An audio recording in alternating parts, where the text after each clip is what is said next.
The structure that sustains the world is not built on truth, but on balance, and balance often depends on illusion. The illusion that everything makes sense, that paths were freely chosen, that norms are natural, that thinking is safe.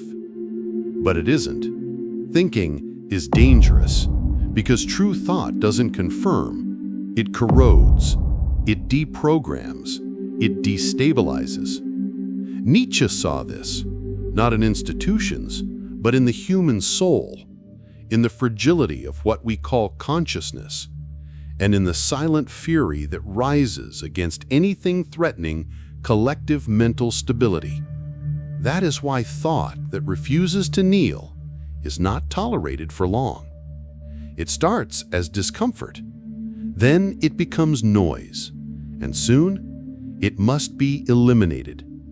Not with open violence, but with more effective tools: ridicule, forgetting, silence.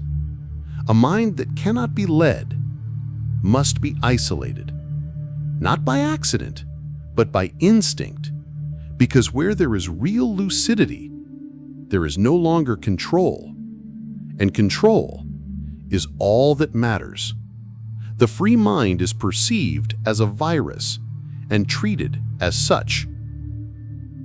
Stay with this video until the end, because what will be revealed is something many feel but cannot name: how the freedom to think became the ultimate threat, and why the system learned to extinguish the lucid before they awaken others.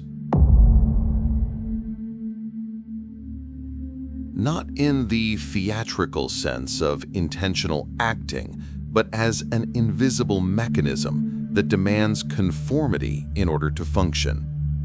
The everyday repeats, imitates, conceals, and the more it is repeated, the more real it seems. Nietzsche called this the morality of the herd, a state in which value does not arise from truth, but from collective acceptance. What is accepted becomes right, what is common becomes desirable, and what is predictable becomes virtuous. This predictability is not neutral, it is a method, a mechanism that ensures stability, even at the cost of authenticity. Pascal wrote that most of man's miseries stem from his inability to sit quietly in a room alone, not out of boredom, but because the silent void reveals what routine hides: the fear of thinking for oneself. Guy Debord called this state the society of the spectacle, where everything becomes image, performance, distraction, and even rebellion comes prepackaged. The theater of normality demands fixed roles, names, functions, behaviors, beliefs. There is no room for the radical improvisation of authentic thought, because to improvise is dangerous. It is to remember that there is another way to live. It is to suggest that the script can be torn. And when that happens, the stage collapses. Docility is not born from fear.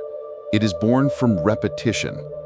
And the more it is repeated, the more natural it becomes. Michel Foucault observed that modern power does not impose itself with screams, but with planning. It disciplines bodies, regulates gestures, distributes schedules. It trains obedience until it becomes indistinguishable from freedom. This is called biopolitics, the control of bodies through routines, institutions, and subtle norms. A body that works, consumes, reproduces, and falls asleep without questioning is a perfect body for the machine. Louis Althusser expanded this logic. It is not enough to surveil the body, one must shape the soul. And this shaping begins early, in schools, in books, in images, in pre-made ideas. The subject is born already addressed by an invisible structure that defines what is right, good, acceptable, normal. It is the pedagogy of domestication, where thinking becomes repeating and freedom is reduced to choosing among authorized options. Nietzsche called this moral training, a subtle yet relentless process in which thought bends to the desire to belong. And Etienne de Boétie, back in the 16th century, already warned, there is no need for a tyrant when the oppressed themselves love their chains. The architecture of docility is therefore a prison without walls, made of beliefs, habits, and minimal rewards. It does not require violence. It requires conformity, and conformity is ensured by the illusion of choice. Even within the most closed structures, there are cracks. Not every mind silently accepts training. There are moments when repetition tires, when the script reveals its absurdity, when the machinery, however polished, exposes its noise. It is at this point that the revolt of thought is born, not as a scream, but as a fracture, as a subtle deviation that contaminates the whole. Nietzsche saw this moment as the birth of the free spirit, the one who, upon confronting the absurdity of consensus, does not seek comfort, but rupture. Albert Camus called it metaphysical rebellion, the moment in which the being refuses the world as it was handed to him and demands a meaning that wasn't inherited. Kierkegaard described this process as existential anguish, the abyss that opens when consciousness realizes that everything that once seemed stable was merely an unmade choice. And before all of them, Socrates walked the streets of Athens, wounding certainties with questions, just to remind people that thinking also meant disorganizing. The revolt of thought is not planned. It happens, like a flash, like a loss of innocence, like a violent awakening in a world that forbade dreaming. And once that awakening takes place, there is no return. Every revelation carries a weight, and the greater the clarity, the heavier the burden. To know too much does not illuminate, it wounds, because what holds itself in darkness collapses under the light of consciousness. Schopenhauer warned, to know is to suffer, not by the world's whim, but because all lucidity reveals the cruelty of what is real. Illusion protects, lies bring comfort, distraction numbs, but free thought breaks all of it. Simone Weil wrote that the piercing gaze upon reality also pierces the self, as if the soul, in seeing the whole, loses part of itself in the process. Sioran, in his sharp hopelessness, was even more direct. Consciousness is an infection, and the one who thinks too much becomes a stranger even to himself. Nietzsche, when speaking of the abyss, wasn't being poetic. He was warning from experience. Because when you look too deeply into chaos, something from the chaos looks back and stays. Radical lucidity does not bring belonging. It brings exile. It does not offer comfort. It offers responsibility. It does not embrace. It demands. And that is why many prefer the comfort of lies to the pain of seeing with clarity.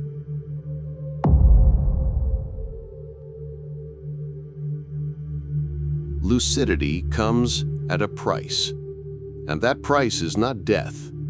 It is isolation, not as a direct punishment, but as the natural response of a world that cannot tolerate prolonged rupture. The lucid one does not belong, not because they reject others, but because they were rejected by the very way they see. Pascal said that all men seek happiness because they cannot stand being alone with themselves. But those who awaken from the norm soon discover that their own company is all that remains. Montaigne wrote that true philosophy is learning how to die, but to die before death. To die to the desire for acceptance, to the comfort of repetition, to the illusion of belonging. Nietzsche described the free spirit as one who, by rising, drives the crowds away. Not out of arrogance, but due to opposing gravity. Coexistence requires similarity. Lucidity breaks that pact. Because the lucid think differently, feel differently, perceive differently, and nothing that is different remains among equals for long. Clarice Lispector once suggested, "Freedom is too little. What I want doesn't even have a name yet." But that unnamed longing is what leads to exile. It is what makes the lucid a foreigner in their own time. Henry David Thoreau withdrew to the woods, not to escape, but to avoid lying. And he discovered that solitude is not absence, it is consequence. Where there is too much truth, there is too little companionship. Society does not tolerate what it does not understand, and when it cannot absorb something, it disfigures it. The mind that dares to think beyond the established limits is not simply ignored, it is framed. Nietzsche observed that every morally rigid society needs internal enemies to preserve its structure of power. And the free thinker is that silent enemy, because their mere presence exposes the fragility of collective certainties. But repression is not always brutal. Sometimes it is delicate, intellectual, methodical. Hannah Arendt wrote that modern evil does not look like monsters, but like well-oiled machines. Exclusion becomes administrative. Marginalization becomes institutionalized. Condemnation comes with an official seal. George Orwell foresaw language as a tool of control. When you redefine what can or cannot be said, you also redefine what can or cannot be thought. And the authentic, which does not fit the vocabulary of the permitted, comes to be seen as dangerous. Irving Goffman showed how systems classify deviations.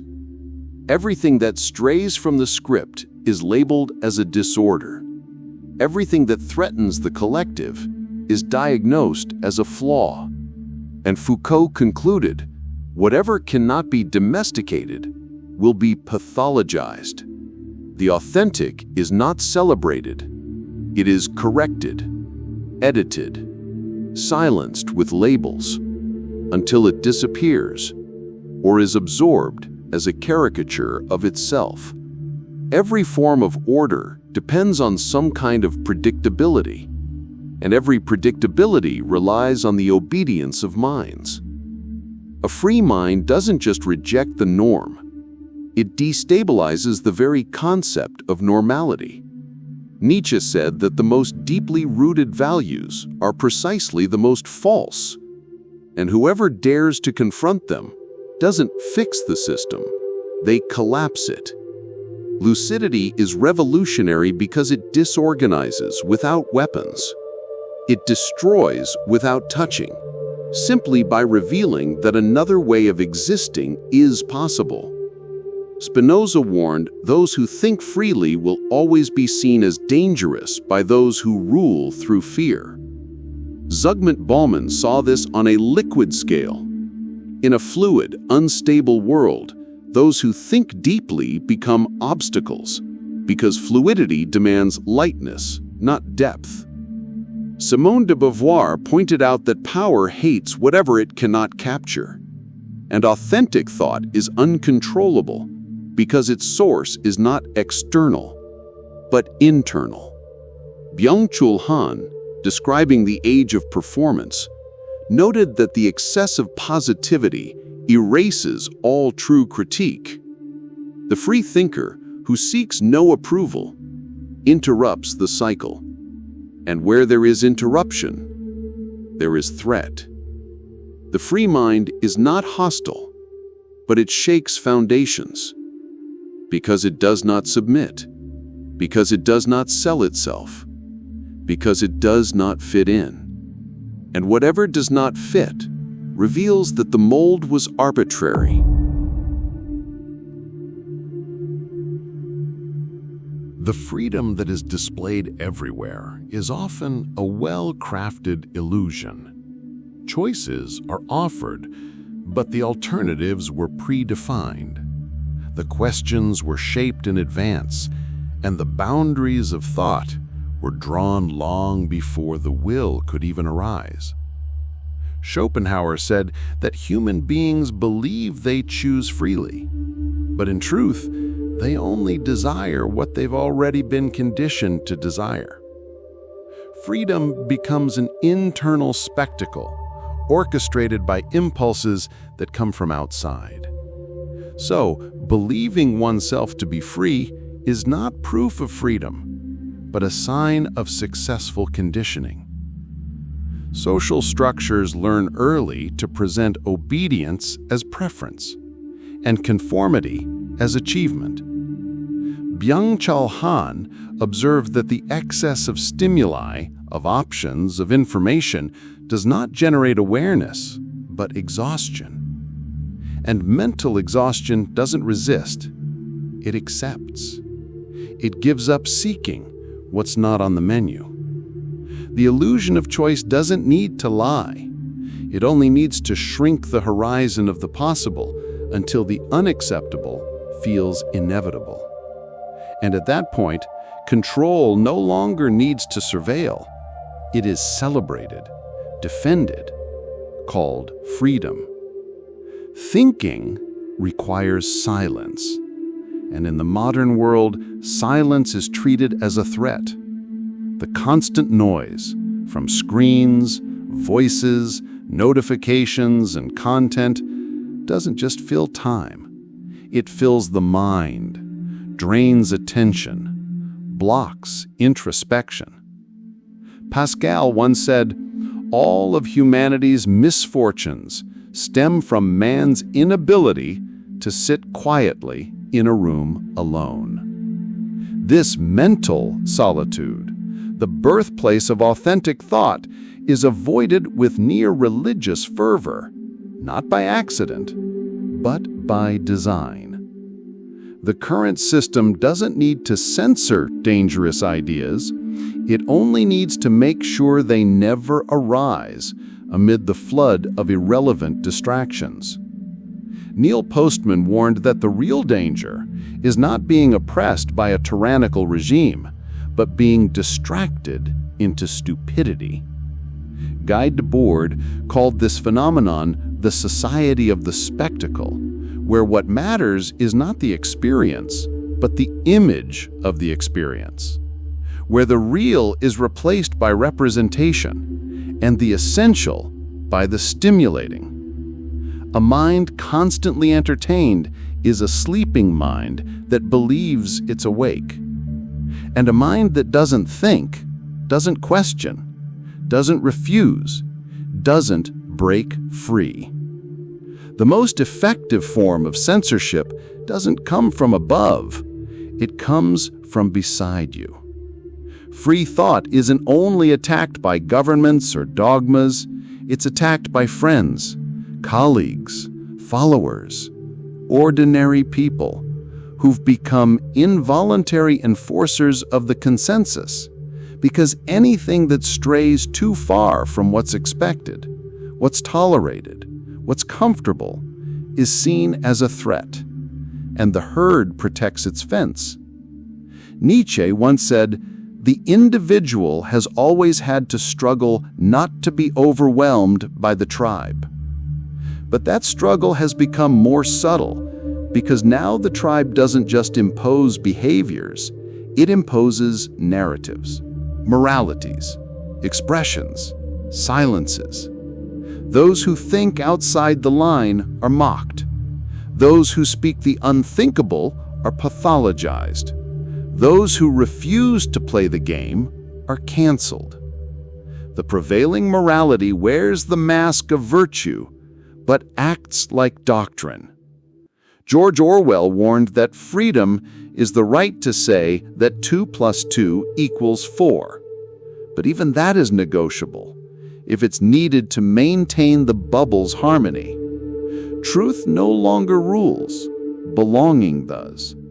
The free mind is dangerous because it breaks the sacred pact of the group, the pact to keep everyone in agreement, even when everyone is wrong.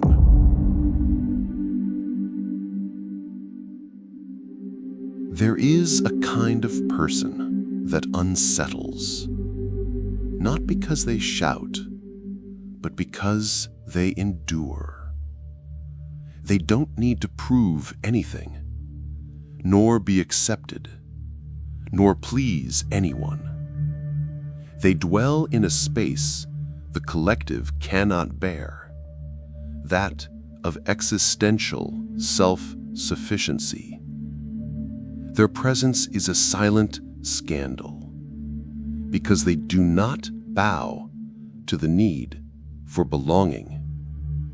Nietzsche called this becoming who one is, but not in the romantic sense the weak love to repeat, rather in the tragic, brutal, irreversible sense.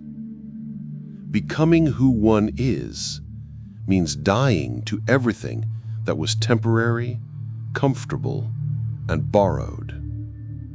The soul that is enough for itself seeks no consolation, nor audience. It contemplates the world and moves on. Not because it doesn't feel, but because it feels too much to be dragged along. This kind of freedom cannot be bought, nor taught. It emerges when the pain of the lie becomes greater than the fear of exclusion. The world doesn't know what to do with a mind that doesn't ask for permission, because such a mind cannot be shaped or manipulated, only observed, with awe and discomfort. It is a living reminder of what everyone could have been, but chose not to become. When the free mind returns, it no longer seeks comfort.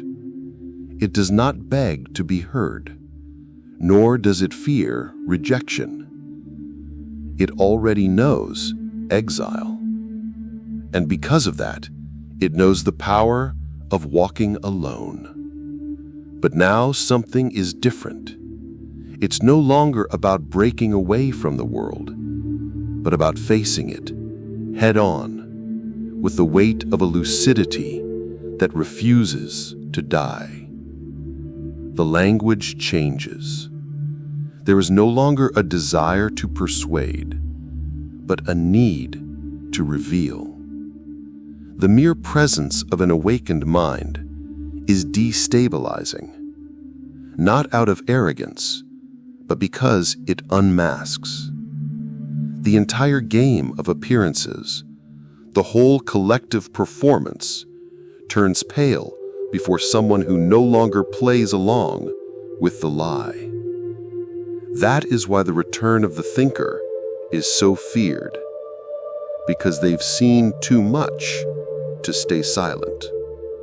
And when they speak, something within the listener begins to crack.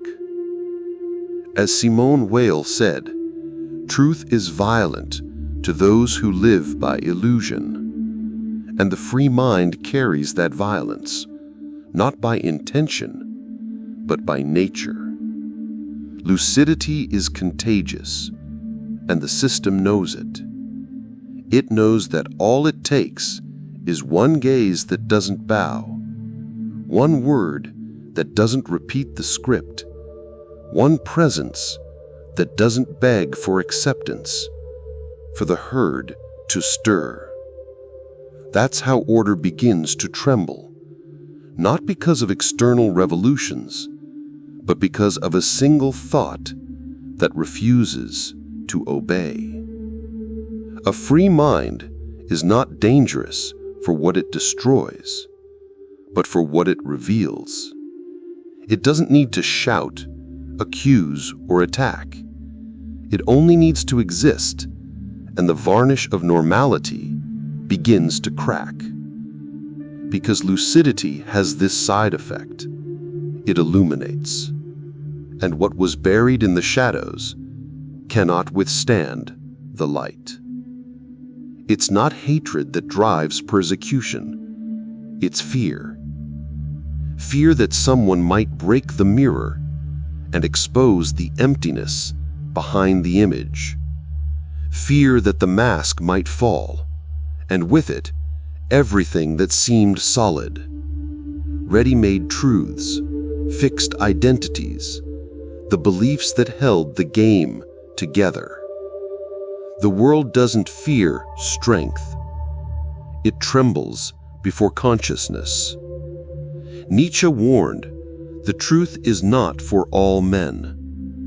Pascal pointed out, humanity prefers illusion over solitude. And Montaigne lived it, isolated for thinking too much and bowing too little. The freedom to think is heresy, because thinking leads to seeing, and to see in this world is to break a pact, a silent pact, sealed between those who chose to fall asleep together so they wouldn't have to wake up alone. The free mind breaks that pact. It says, I saw. And because of that, it must be silenced. It's the same logic of inquisitors, censors, and moralists on duty. It's not enough to disbelieve. One must suppress. Because wherever there is a thought that doesn't obey, there is a crack for others to awaken. And the system cannot withstand fractures. The free mind doesn't need to win. It only needs not to bow. It knows it will never be fully understood, and still it insists on seeing, even if it costs comfort, even if it costs belonging, even if it costs everything. Because there is a kind of soul that wasn't made to sleep. It feels the gears grinding behind the spectacle. It perceives the invisible threads manipulating the collective and refuses to pretend it didn't see. This soul may be silenced, ridiculed, or simply ignored, but it carries something no one else can: autonomy, courage, consciousness. The price is high, but the power is absolute.